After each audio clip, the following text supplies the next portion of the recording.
네, 최근 더불어민주당에서 뜨거운 감자로 떠오른 지역구가 있습니다. 서울 지역구 중성동갑인데요. 여기에 전략공천된 여전사입니다. 전현희 전 국민권익위원장 모시고 이야기 나눠보도록 하겠습니다. 어서 오십시오. 안녕하세요. 네, 목소리도 안 나오시는군요. 네.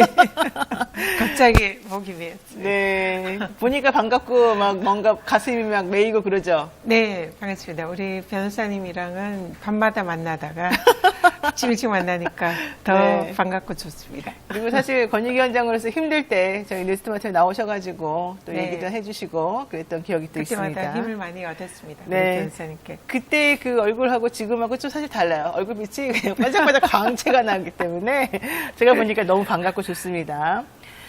처음 지역구 정할 때 종로 사실 얘기하셨었고 나 명함 2,000장 뿌렸어요 이러면서 또 의지를 다지고 그러셨던 때가 있는데 중성동 갑 전략공천 받으시면서 우여곡절이 많았죠? 네. 어떻습니까? 사실 종로에서 열심히 저의 모든 열정, 에너지 쏟아붓고 또 열심히 하다가 당의 이 전략적 고려에 의해서 저를 다른 데 배치하고 싶다는 이런 이제 의사를 직간접적으로 확인하고 사실 이제 깊은 아주 고심 끝에 사실상 이제 종로를 접고 당의 결정을 기다리고 있었습니다. 근데 너무 결정이 안 나다 보니까 이게 아마 이제 당이 이번에는 불출마하고 좀 뭔가 백의송군하라는 뜻이 아닌가 이렇게 마음을 비웠는데 중성동 갑으로 전략공천 결정이 이틀 전인가 났었죠. 그래서 굉장히 당의 그 전략적 판단에 대해서 아마 당에서도 많은 고심이 있었을 거다 생각하고요.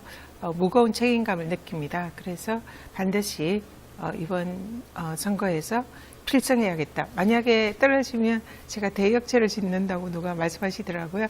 그래서 아주 무거운 책임감을 가지고 각오를 다지고 있습니다.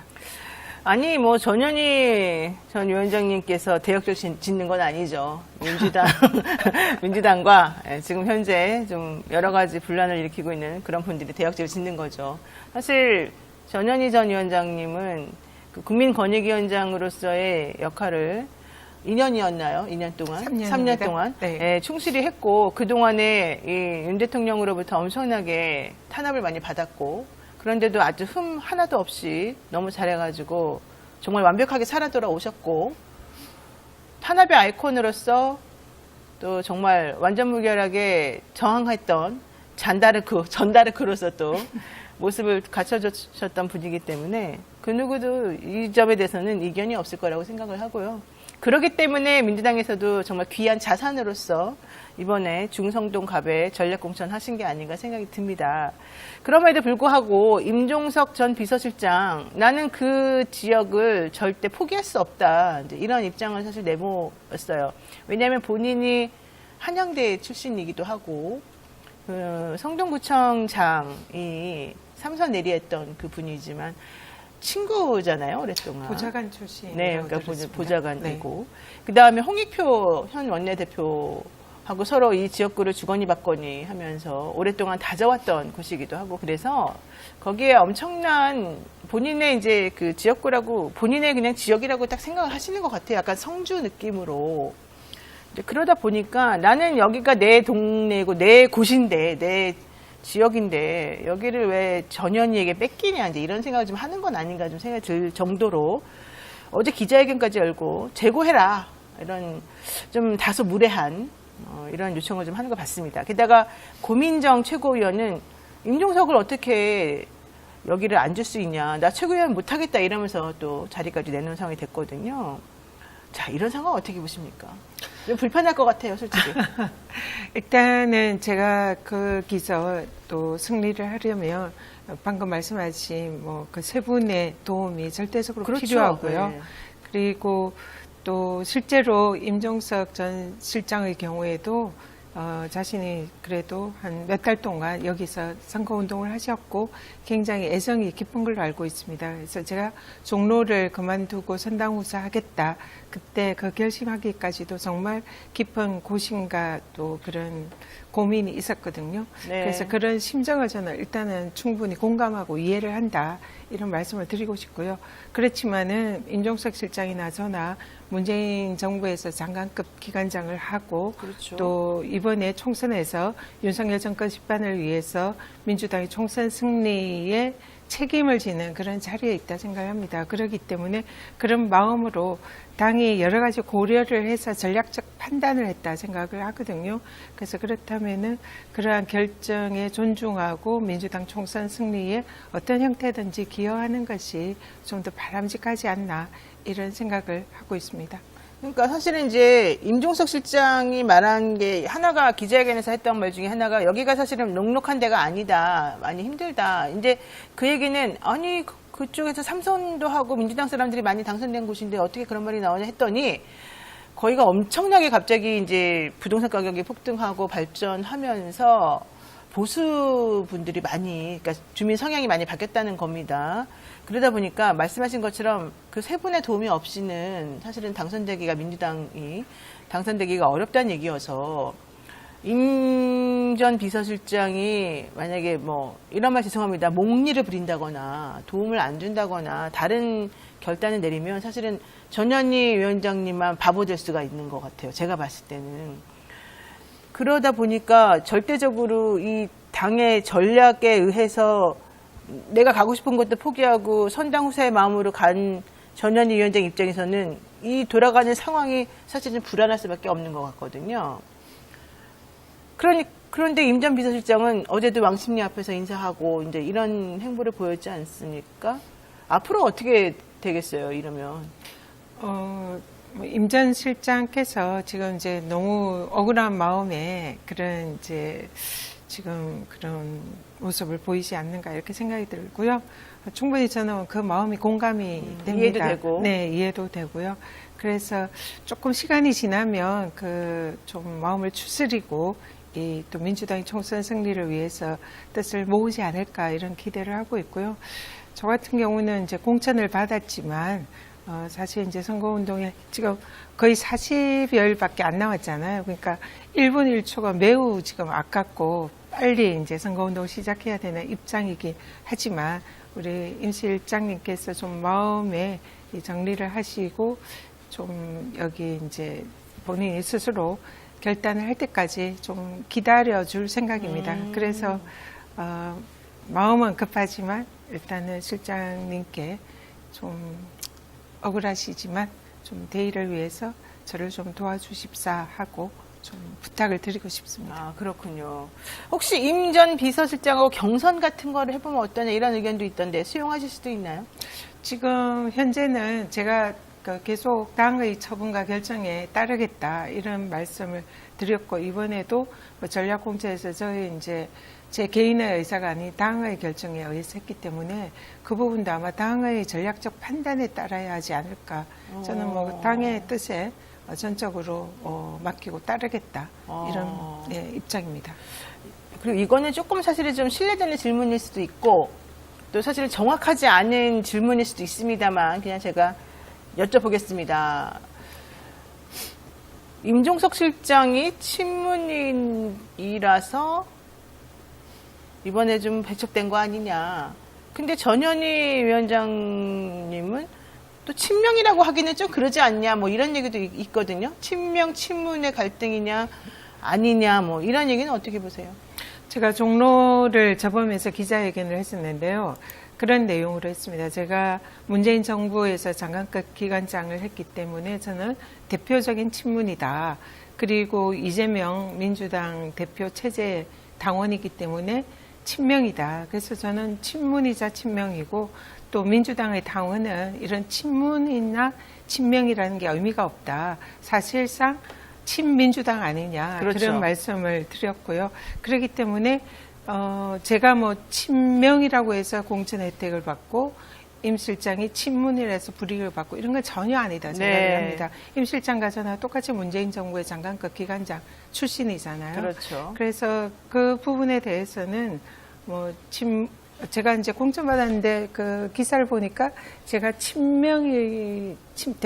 친명이라 공천을 받았다 이런 취지로 기사가 있더라고요. 네, 그래서 맞아요. 전혀 사실이 아니고요. 그래서 지금 공천을 받으면 친명이고 받지 못하면 친문이다. 이 프레임은 전혀 맞지 않은 것 같습니다. 그래서 이 부분에 대해서는 틀린 지적이고 또 임 실장님께서 이번에 이 명문 이 갈등을 이제 말씀하시고 있는 이 부분은 제가 보기에는 제가 전혀 그 사실이 아니라는 걸 증명하는 네. 그런 또 증인이 아닐까 이렇게 생각합니다. 네, 제가 질문했더니 노영이 미쳤냐? 왜 이런 말도 안 되는 질문을 하냐? 그럼 경선이 뭐냐? 막 이런 질문, 이런 댓글이 많이 올라와요. 여러분, 저한테 왜 이러세요? 네. 좀 전에 이제 살짝 말씀하시긴 하셨는데요. 저희 프로그램 2부 코너에 뉴스인사 프라임이라고 있었는데 수요일마다 하는 빅데이터 분석 프로그램이 있는데 여기 중성동 갑에 스윙부터가 많은 지역이라서 해당 지역구에서 당선된 전 의원들이 이제 힘을 합쳐야 된다 이런 얘기를 저희들이 이제 어제 사실은 했어요. AS 코너에서 이제 그런 얘기를 했었었는데 결과론적으로 만약에 임종석 실장이 이걸 끝까지 못 받아들이고 왜냐면 이제 최고위원회의에서 전략공천 같은 거 이제 전략공천 공관위에서 또 결정된 거를 번복하라고 해봤자 번복이 잘 될 수가 없는 거잖아요. 김민석 의원 이제 말했다시피. 근데 어쨌든 그런 걸 요구한다는 것 자체가 안 되는 거를 요구해가지고 결국 명분 쌓기용으로 해서 무소속 나가려는 것 같다. 이제 이런 분석들이 있는 건데 그런 상황에서 만약에 무소속으로 임종석 실장이 나간다 탈당하고 이러면 정말 완전 둘 다 망하는 거거든요. 그러면 그런 걸 막기 위해서라도 뭔가 좀 대책이 있어야 되는 거 아니냐 이제 이런 생각들을 해서 좀 전에 말씀하신 것처럼 읍수하겠다 이제 이런 얘기는 있지만 그런 거가 만약에 안 통한다 그러면 어떻게 되냐 이런 게 있거든요. 방법이 있어요? 쉽지 않죠. 그런데 임 실장께서 지금 그동안 이제 민주당에서 이렇게 쌓아오신 커리어라든지 또 앞으로의 정치적 미래 이런 걸 고려하면은 그런 결단을 하지 않을 거다 일단 믿고 있고요. 그래서 좀 고민의 시간을 가지다가 저의 또 그 지역에서 같이 함께 원팀이 돼서 도와주지 않을까 일단 이렇게 기대를 하고 있고요. 만약에 그럼에도 불구하고 이제 뭐 탈당이라든지 무소속 출마의 길을 또 선택을 하신다면은 거기에 대해서 저도 나름의 그런 마음의 준비가 되어 있습니다. 그래서 지난 총선 때도 그 강남이라는 민주당의 험지인 곳에서 그렇죠. 또 제가 당선이 되었고 그때도 뭐 아무도 안 도와주셨던 상황이었거든요. 그래서 한 명 한 명 주민들을 만나고 설득하고 진정성을 보이고 그때 그 강남에서 당선됐던 그 마음으로 열심히 한다면은 또 저도 또 나름대로 승리에 그 승산이 있지 않을까 그렇게 생각하고 최선을 다하겠습니다. 네. 민주당에서 공천을 둘러싼 갈등이 사실은 만만치가 않고 언론이 부추기고 있고 은근히 즐기는 분위기가 사실은 확산되고 있습니다. 그리고 민주당에서 탈당도 사실 이 공천 때문에 많이 하고 있습니다. 이거 어떻게 해결되겠습니까? 사실 이번에 민주당의 공천의 특징은 저는 개혁 공천, 물갈이 공천이라고 생각합니다. 개혁 공천, 물갈이 공천. 새로운 신진 세력들과 젊은 또 인재들을 많이 영입을 했고 그 과정에서 나타난 이제 부작용이 기존의 현역들이나 기득권의 저항 이런 걸로 이제 나타나는 것 같거든요.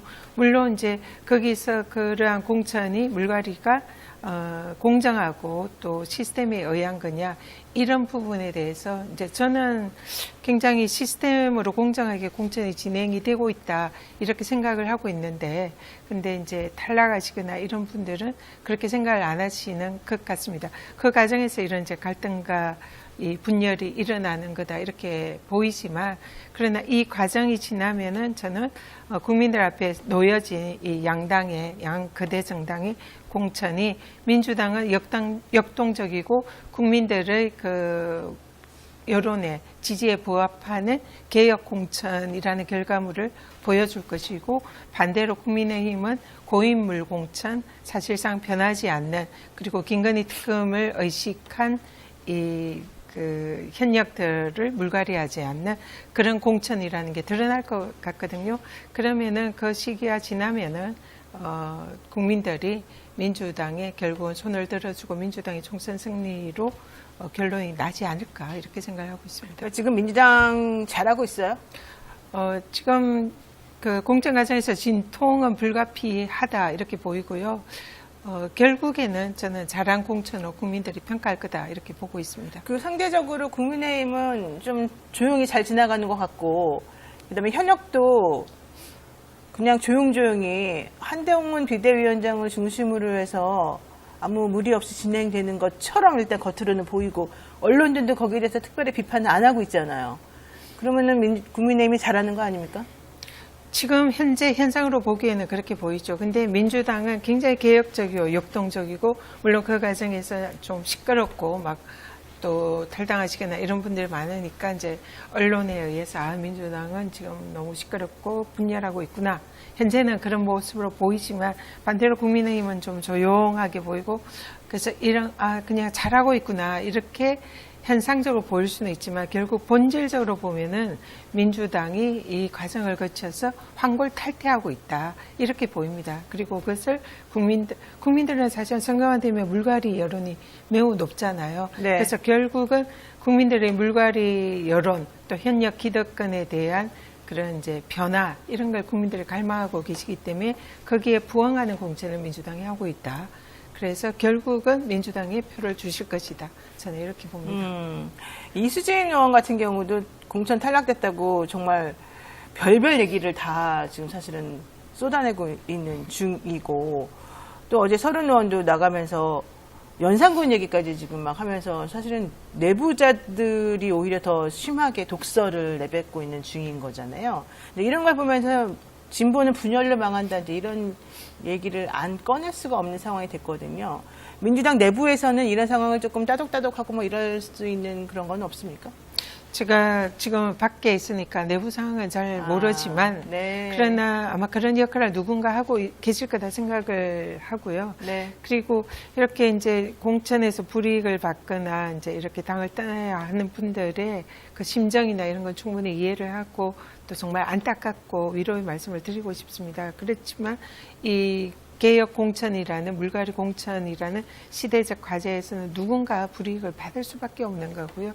그래서 그런 부분에 대해서 저도 사실 이제 종로를 떠나고 뭐 이런 여러 가지 고심을 할 때는 사실 누군가를 원망하고 싶고 막 좀 그렇게 하고 싶잖아요. 네, 인지상정이잖아요. 네. 그렇지만은 이거는 공천이라는 건 국민의 대표를 뽑는 그런 나라의 중차대한 그런 이벤트이고, 그런 공익적인 이게 사적인 감정보다 공익적인 마음이 더 우선해야 된다. 그렇죠. 그렇게 네. 생각합니다. 그래서 억울한 마음이 있으시지만 이 대한민국의 운명을 결정하는 민주당의 총선 승리를 위해서 그래도 그동안 아끼고 사랑했던 민주당을 위해서 비난보다는 좀 자신의 좀 이런 마음을 좀 추스리고 대의에 함께 했으면 좋겠다. 그런 생각입니다. 민주당이 원래 쌍특검법 추진하려고 하다가, 그리고 선거구 획정도 이제 좀 국민의힘하고 잘 정리하려고 하다가 사실 무산되는 분위기입니다. 그 특히 김건희 특검법으로 불리우는 그 뭐 대장동 특검법도 같이 처리하려고 하다가 오늘 연기한다고 지금 국민의힘 쪽에서는 비난이 많습니다. 왜냐하면 국민의힘의 공천은 그 김건희 특검법의 통과를 막기 위한 고육지책이었다, 뭐 이런 얘기까지 나오는 상황이거든요. 이건 어떻게 보세요? 사실 저는 우리 리스트와트 방송하면서 계속해서 그 아예 연기하는 게 낫지 않습니까? 그런 주장 계속 했었거든요. 그리고 솔직히 죄송하지만 전현희 의원한테도 위원장한테도 종로 나가지 마세요. 솔직히 그런 얘기 계속 했었잖아요. 난 네. 내가 정말 천재 같아. 내가 말한 대로 다 됐잖아. 어떻게 보세요? 그런 거? 물론 이제 전략적 고려를 하면은 네네네. 이 국민의힘이 좀 현역이 좀 탈락을 하고 국민의힘이 좀 시끄러워지고 그러면은 쌍특검에 있어서 좀 더 유리한 결과를 민주당 입장에서 얻지 않을까, 이런 전략적 판단이 있을 수 있을 것 같고요. 우리 변호사님께서는 또 그런 고려를 하신 것 같습니다. 그래서 네. 역시 천재시다. 근데 뭐 네. 이번에 양당이 그런 식으로 고려를 했는지는 모르겠으나 일단 결과적으로 보면은 민주당 입장과 또 국민들의 입장에서는 이게 조금 뒤로 미뤄짐으로써 이 쌍특검에 있어서 민주당이 조금 더 유리한 위치를 점하게 되고, 또 선거구 획정이 조금 미뤄짐으로써 지금 여러 가지 이제 국민의힘이 공천에서 지금 TK랑 영남, 강남권이 지금 남아있잖아요. 어떻게 보면 여기에 국민의힘의 화약고라고도 할 수 있는데 네. 그 부분에 이제 국민의힘이 쉽사리 할 수 없는 그런 상황이고 또 그걸로 인해서 또 국민의힘이 좀 분열, 갈등이 일어날 소지가 있어서 결과적으로 볼 때는 상당히 민주당이 유리한 전략적 판단이었다. 네. 네, 그렇게 보입니다. 알겠습니다. 자, 자, 이현주 전 의원까지 또 추미애 전 장관, 그리고 우리 전현희 위원장, 여전사 트로이카예요. 좋으세요? 당이 이번에 총선에서 이 이제 여전사 트로이카 전략을 또 하나의 전략으로 내세운 것 같은데요. 그게 이제 제가 뭐 어떻게 보면 영광스럽게 이름을 올렸고 또 그로 인해서 또 많은 뭐 언론 보도라든지 이런 부분에 있어서는 저한테는 뭐 나쁘지 않는 그런 효과는 있었던 것 같습니다.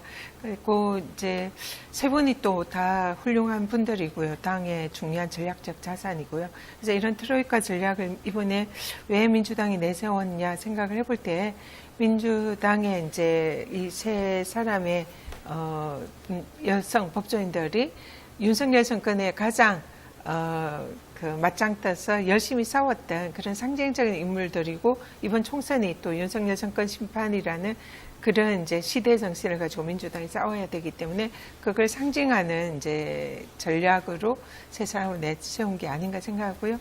많은 책임감을 느끼고 있습니다. 이번 총선 승리 전략, 그리고 22대 국회에 입성하신다면 어떤 일을 하실지 좀 강력한 메시지를 전달해 주십시오. 제가 윤석열 정권에 그동안 계속 맞짱 떠서 싸우고 또 그 탄압에도 불구하고 권익위원장의 임기를 이제 마쳤기 때문에 이제 제가 윤석열 정권에 맞짱 떠서 싸워서 승리한 여전사다 이런 이제 그 국민들께서 주신 별칭답게 국회에 입성을 한다면은 윤석열 정권의 이런 권력기관, 감사원이나 검찰이나 권익위 등을 장악해서 또 공수처 이런 시도를 국회에서 반드시 막고 그런 권력기관들을 바로 세우는 일, 이게 저에게 주어진 중요한 또 과제다 이렇게 생각하고요. 또 하나는 또 제가 지역구에서 출마를 해서 성동갑이라는 지역에서 당선이 된다면 그 지역의 일꾼으로서 그 지역의 민생 현안을 해결을 하고 또 국민들의 눈물과 사회적 약자의 그런 보듬어 주는 그런 국회의원으로서 역할을 해야겠다. 그래서 할 일이 너무 많다 이렇게 생각합니다. 네, 지금까지 우리 정말 여전사 트로이카의 대목격입니다. 절대 어디 내놓아도 조근조근 자신의 이 지향하는 바를 절대 소신을 굽히지 않고 할 일에 묵묵히 최선을 다해서 앞장서서 열심히 하는 선당후사의 정신을 맨몸으로 실천해서 보여주는 전현희 전 국민위원장과 인터뷰 여기까지 정리 한번 해봤습니다. 더 하시고 싶은 말씀 혹시 있으실까요? 이렇게 좋은 기회를 주셔서 감사하고요. 우리 또 노 변호사님께서 저를 이렇게 또 칭찬해 주셔가지고 몸둘 바를 모르겠고 오늘 더 열심히 힘내서 뛰겠습니다. 네, 지금까지 전현희 전 국민위원장과 인터뷰 나눠봤습니다. 고맙습니다. 고맙습니다.